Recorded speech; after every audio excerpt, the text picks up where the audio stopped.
Congratulations, Willie. Wow. We'll set this up here for a moment.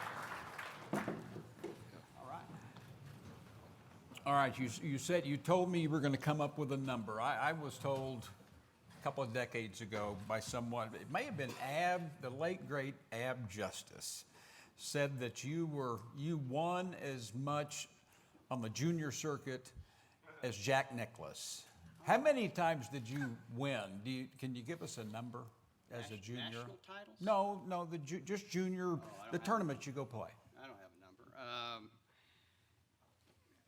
I have no idea because I started at age 9 playing in tournaments, and I played, 4 or 5 that summer. Then I'd play 10 or 12 the next summer, and 15. So I don't know. I have quite a few. I played my first national title in 1976. I won the Orange Bowl in junior, and then that's when I realized maybe I'm pretty good, because when you're playing against your local talent, you don't really know if you're okay. I can beat these guys, but I'm not sure how good I really am until you go against nationally. And I realized I was pretty good. That's where I first met Coach Holder, and he told me I had time to grow because I was only a sophomore in high school, and that kind of ticked me off. But he got a lot nicer. He got a lot nicer after I continued to win.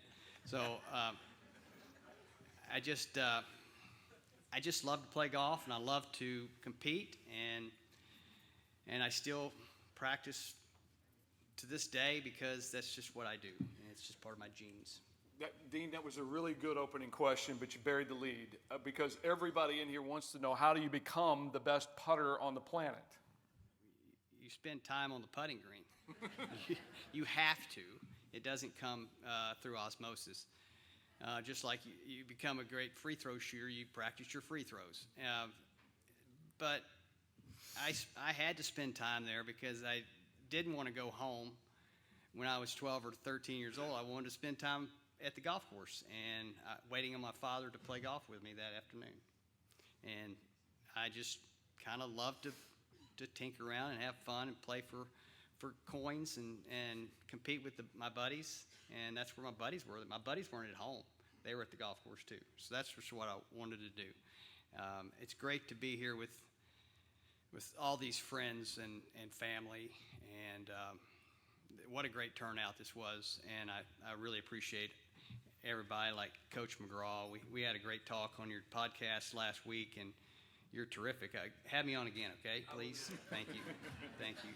And my boy Andrew down there, yes, he is quirky, and that's one of the things I love about you. I really do. We've been friends since we met in Delaware at the U.S. Junior, and we became friends mainly though in college when we were butting heads a little bit, OU, OSU, and we learned the difference between the two schools real quick, but we've been great friends in spite of that. Willie, how do you characterize your time, the Oak Tree Gang, all the guys? I mean, you're in the middle of it. Tonight you're at the forefront of it. But how do you characterize what all that has meant to you? Oh, we were so close. The Landmark created a great environment for us to live at properties. They did all the great stuff out west, and then they went to the east with Keel Island and Palm Beach Polo Club. But Oak Tree was a great place to play, practice, and travel out of because it's in the center of the country, and it was easy to get to each coast. And they just kept adding good players, and it started with Dr. Gill and Doug Toole and Mark Hayes, and then Bob lived there. Andrew stayed for about a half a year, and then decided to go to Phoenix.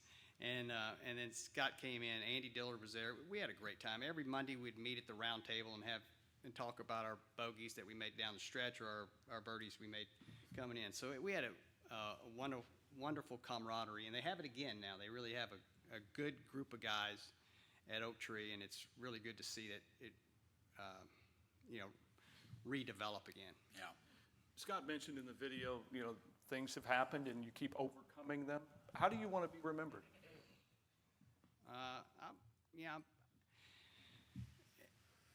I guess that I'm tough and dedicated and determined. You don't think about how you want to be remembered until you're almost gone. And I hope I'm not gone yet anytime soon. I've been thinking about it. You still got a lot going. I hope so. But, I'm very determined. One time I told my dad I was thinking about quitting. And he told me, he said, but son, you can't do anything else. That's tough love, Daddy.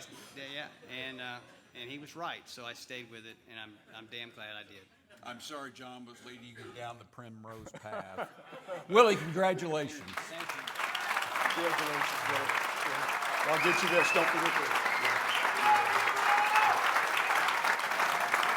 I'm going to wrap it up. Yep.